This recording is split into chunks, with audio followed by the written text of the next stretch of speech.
Shut up and sit down.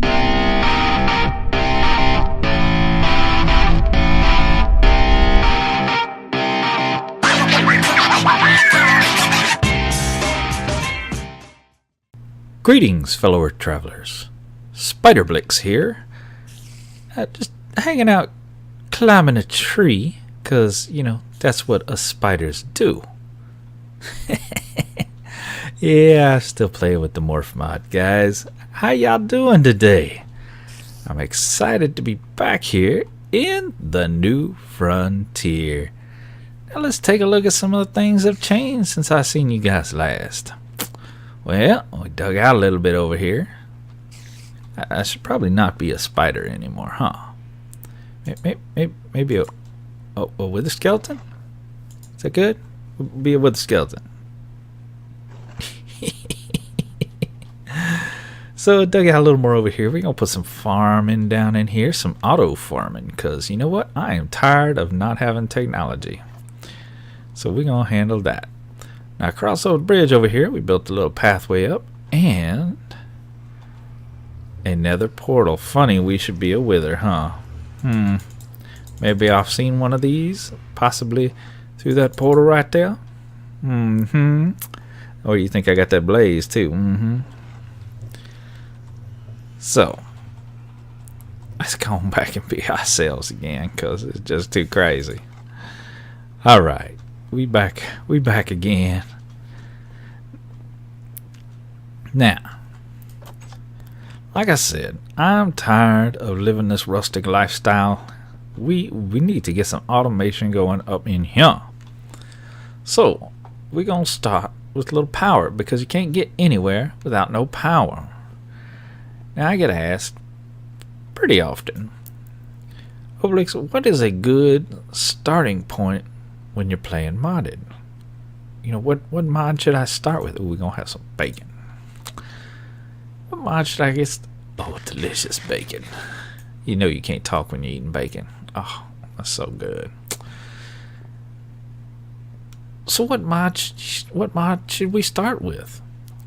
Well, the answer to that is easy. All of them. Because, yeah. What's the point in playing with one mod? That's why you play a mod pack.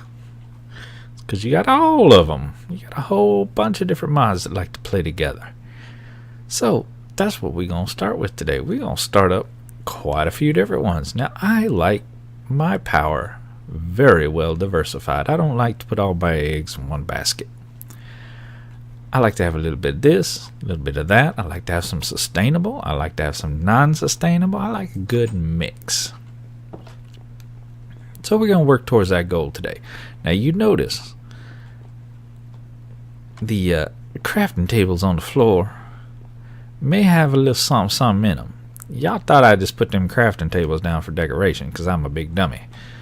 No. Well, I mean, I might be a big dummy, but these are here for a purpose. We gonna do some crafting. We're gonna start with some thermal dynamics, because why wouldn't you? Actually, this is thermal foundation. It's all the same thing. It's all relatively the same. They all work together. So we're gonna build us one of these redstone transmission coils. Then we're gonna build us two of these copper gears. You can see it's just some copper and a little bit of iron. So we get two of them bad boys.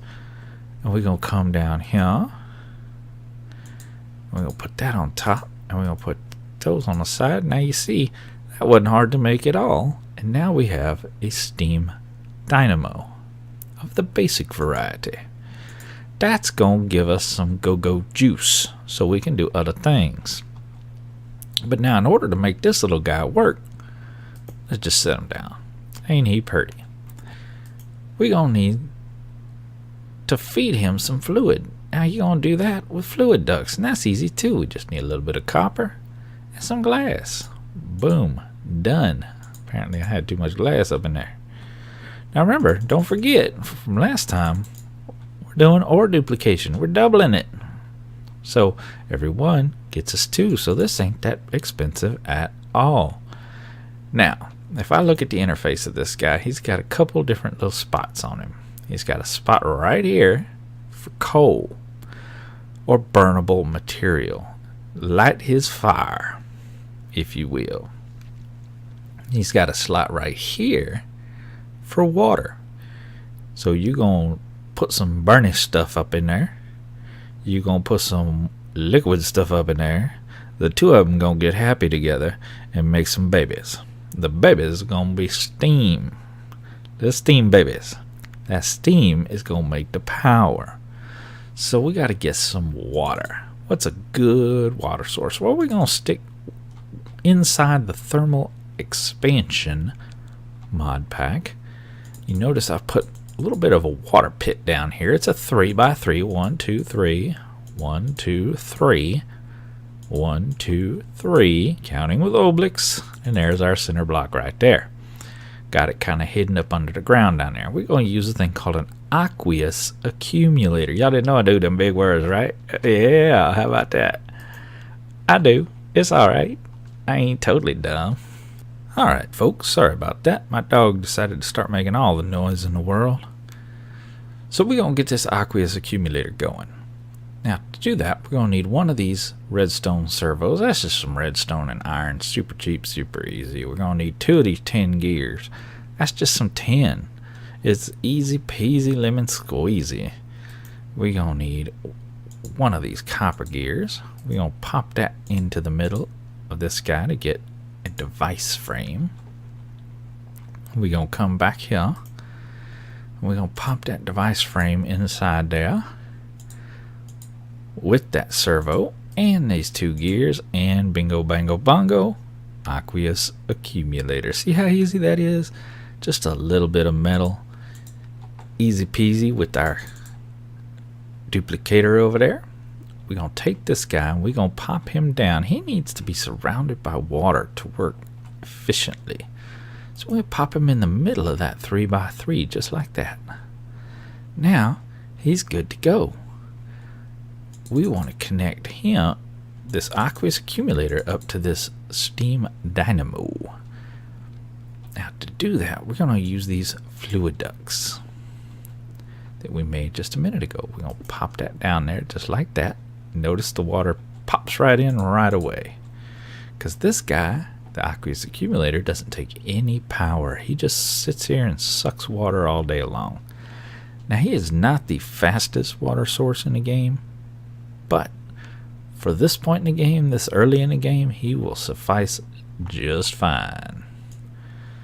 So let's go on and get that dynamo back. We're going to lay him on top just like that. Bam!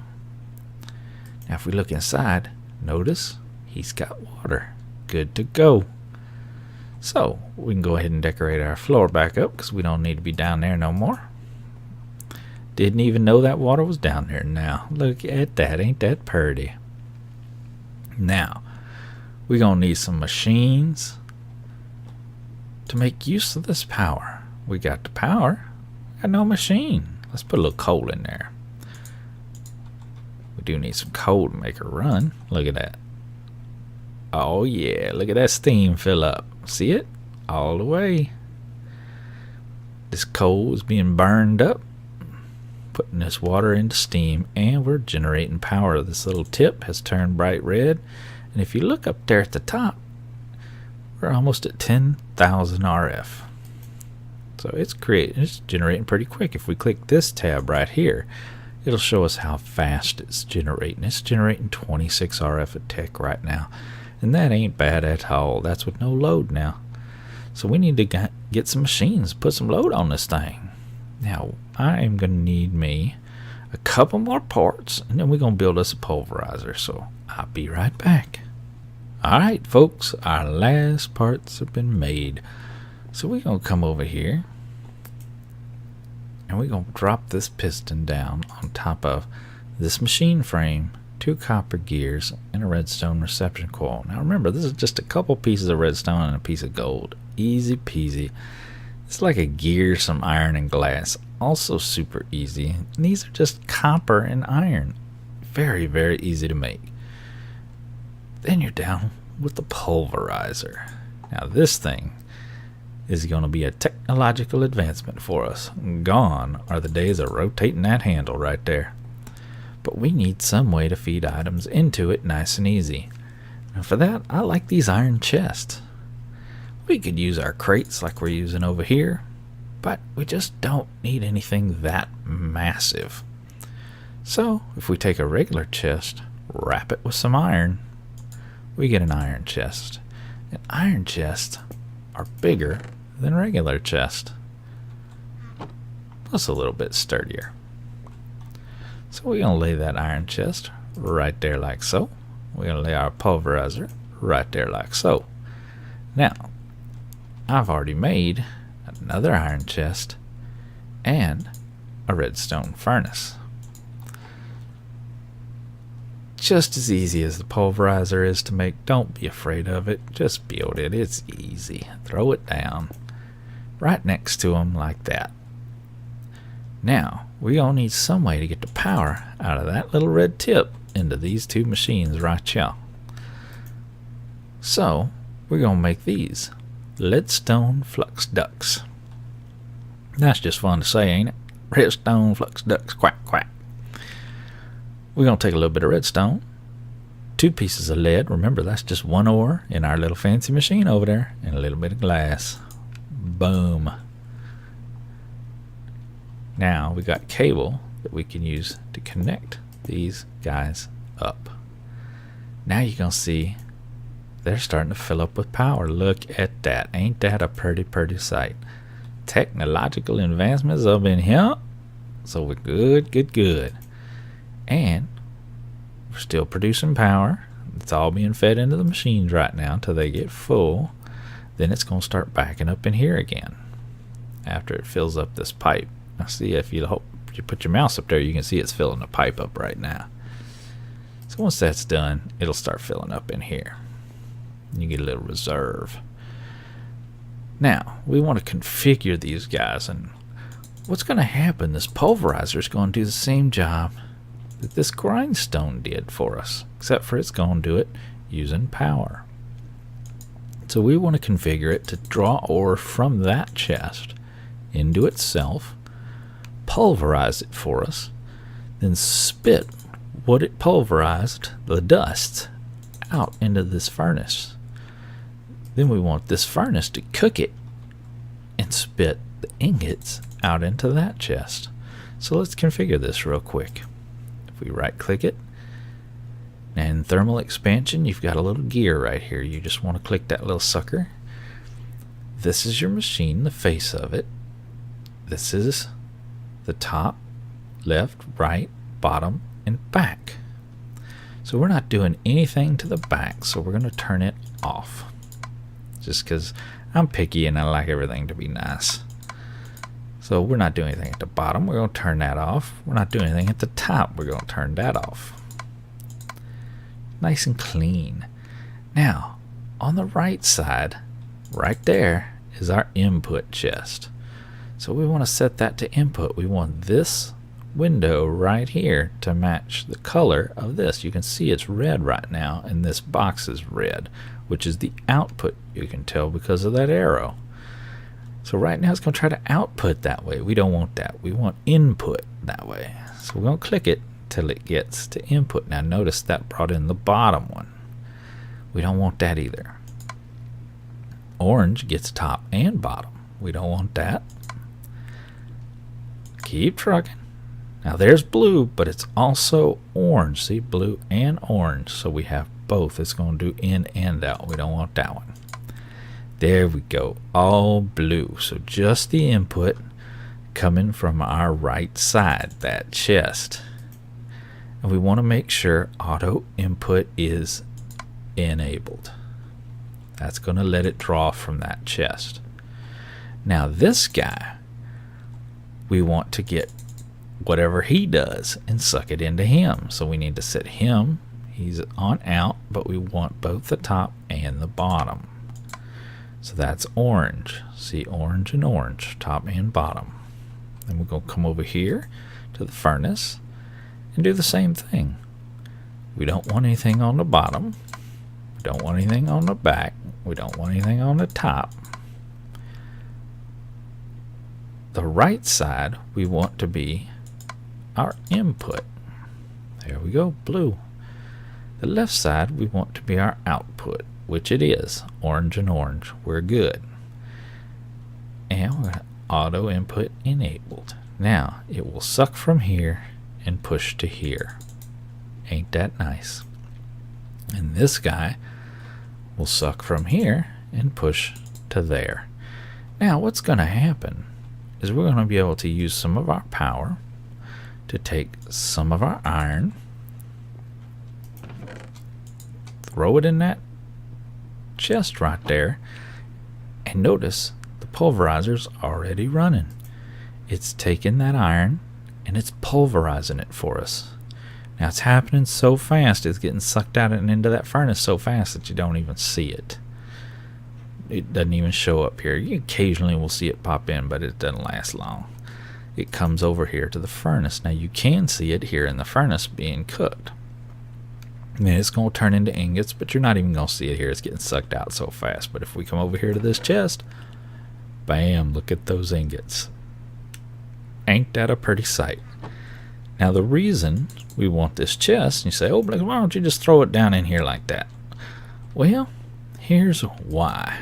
What if I want a little bit of iron, a little bit of gold, a little bit of osmium, a little bit of nickel, maybe a little bit of yellowite, maybe a little bit of silver.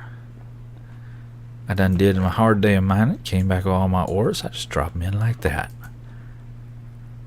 Now, as soon as he gets done with all the iron, he's going to start sucking on the next one until he's all the way done. Now, there is one catch. Certain ores, when they're pulverized, yield two different materials. So, you know, sometimes if you pulverize one, you'll get the iron dust and some other dust. A good example is gold. Gold will give you gold dust up here, but a thing called cinnabar right here. Now cinnabar can't go into the furnace, so it's just gonna sit there and hang. You have to go pull it out yourself in this setup. Now eventually we can automate that so it will pull it out on its own. We're not quite there yet, so there is still a little bit of manual intervention. Now see right there, we got some nickel. We were pulverizing iron, but we ended up with a byproduct of nickel. But that's okay, because nickel can be run in the furnace. The furnace is just going to grab it, cook it, and spit it out over here. So only things that can't be cooked are going to be a problem, like the cinnabar. And these ores right here, cinnabar is, I think, the only byproduct that's going to be a problem. So what I typically do is move the gold down to the end like that, because it's going to draw from left to right, you know, and then top to bottom. So put the gold at the end so that it can run through all the other ores before that one problem ore shows up. And you can just focus on it at the end. But the cool thing is, now if I put a little bit more coal in there, because I think it's running out, let's break this down, feed this bad boy some more coal so he can keep on making power. Now I can just walk away and go do everything else I intend to do today. Maybe harvest a little sugar cane. Y'all don't see that them cows be missing, right? Nothing happened. It's all good. Nope. They didn't get murdered and turned into, you know, let nothing happen. It's all good. Just move along. Move along. So let's plate our sugar cane up in there. So while that's running, let's move on to the next piece of technological advancement. We're going to open up our project chest, and I want to make some steel. Steel is a very useful material in modded Minecraft, and I want some of it. But in this pack, it is a bit of a pain in the butt to make, because the only way you can do it is through Immersive Engineering. Now, Immersive Engineering is a fun mod. It's very, very cool, but the making of steel is slow. So I dug out a little hole here in the mountain, and I've made up the coke bricks. Now these things are pretty easy to make. And if you just come up here and look, type in coke brick, you'll see. There they are. It's just some clay, some brick, which is just fired clay, and a piece of sandstone, and it gets you 3 of them. So they're real easy to make. You're gonna need 27 of them, and you want to place them in a 3 by 3 by 3 pattern, just like this. One of the cool things about immersive engineering is they're multi-block structures. You just lay them out in the proper pattern. You grab this engineer's hammer, which is also from immersive engineering, and this is just some iron string and a stick. Shut up, chickens. My goodness, y'all loud. Ooh, look at all them goodies. I need these goodies, sorry. We're going to be using these later. Let me grab those real quick. Shut up. Now we can come over here with our hammer, and we're just going to bop it on the front. Bop.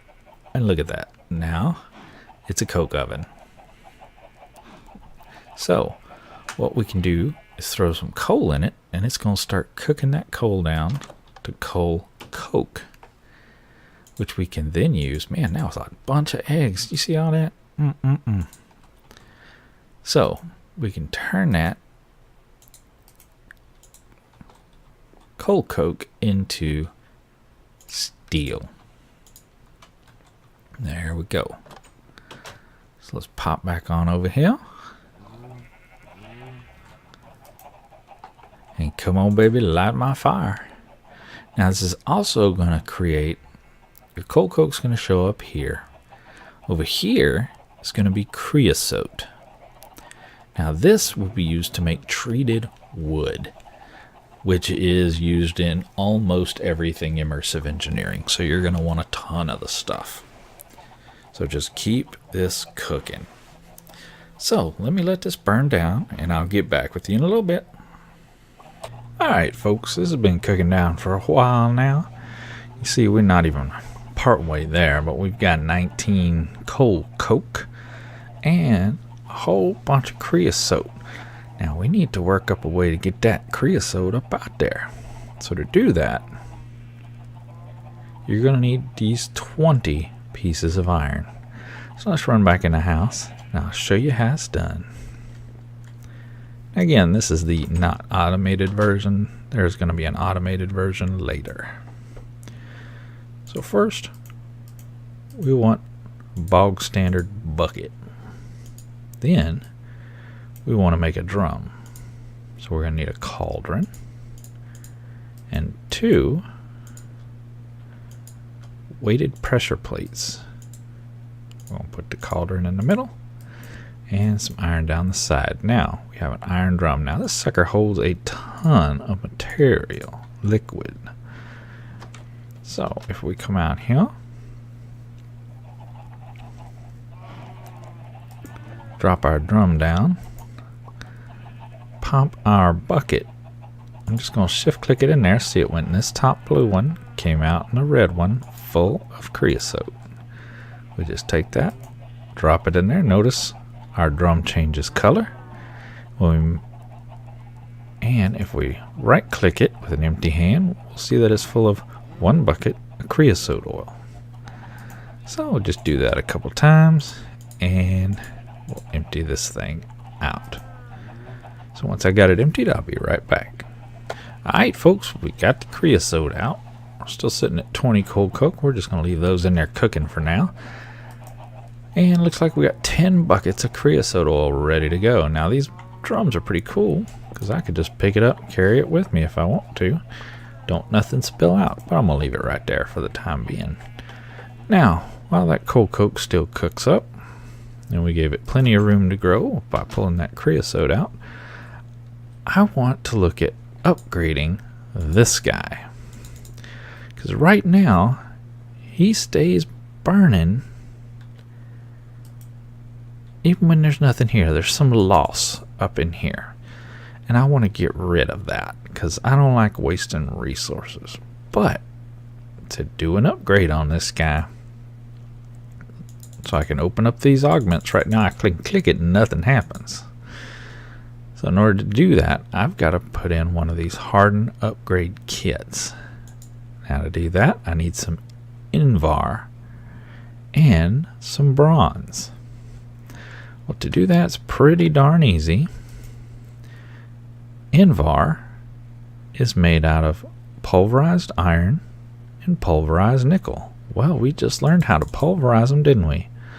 All we got to do is disconnect this guy from this guy, and we can pulverize it without it being recooked. So I set it up so I can just switch that button there, and it won't auto output anymore. If I throw an ingot in there, it's going to pulverize it and just leave the powder here and not pull it over to the other machine. See? So I can just pull it out and use it for whatever I need it to be used for. Now, this particular one I don't need, so I'll go ahead and cook it up. So we're going to make this Invar blend, and we're going to throw it in our furnace to cook down to ingots. So if we look in here, Invar ingots. Awesome. Now we also need some bronze. So that's copper and tin will give us bronze. Same way. Just put the copper and the tin in here without it connecting to this guy. Pull the powders out, throw them in a crafting grid. Boom. Now you've got bronze. Throw it in the furnace, cook it up, and you'll have the ingots. Now to do the upgrade that I want to do is this guy right here. This excitation field limiter. If I hold shift down, you can see it prevents RF loss due to flux coil saturation. That's that loss I was talking about. I want to get rid of that. So to make this guy, I need some lead nuggets, which we've got. That's easy. I need a little glass. That's easy. And an electrum ingot. Well, an electrum ingot is just gold and silver. Put them together, electrum blend. Very easy. Throw that in your furnace, and you're going to get the ingots. So let's pull our Invar out. Let's pull our bronze out, and let's pull our electrum out. And we're going to come up here. Now we were just looking, weren't we, that if we put some Invar, or sorry, some electrum with some lead around it and 2 glass, we're going to get that augment that we were looking for, the excitation field limiter. So we got that now. Now we're going to come over here and we're going to work up that hardened upgrade kit. So that we need the Invar and we need a bronze gear. To get that bronze gear, we're going to need a piece of iron. It's around, where do we have iron? Oh, we have a ton of iron. We're fine. So let's just use our crafting grid right here. Bronze around the outside, bronze gear. So that went in the middle, the Invar around the outside, and hardened upgrade kit with augment. We're ready to go. Let's drop that bad boy on there. We just hold it in our hand and right click the device. Now watch the corners of the device when we pop this on. Boom. See how they change colors and they got these little brackets here? That lets you know this guy's been upgraded. He now can produce 60 RF per tick instead of 40. So he's a boss now. And that augmentation, she opened up. So we can throw one in there. Boom, like that. Now we won't have that RF loss, which is awesome. Alright folks, we've used up all my time today, but I sure do appreciate you guys coming to hang out with me. We've met our industrial revolution here. getting our ore doubling automated. But until next time, you guys get out there and make some noise. See ya!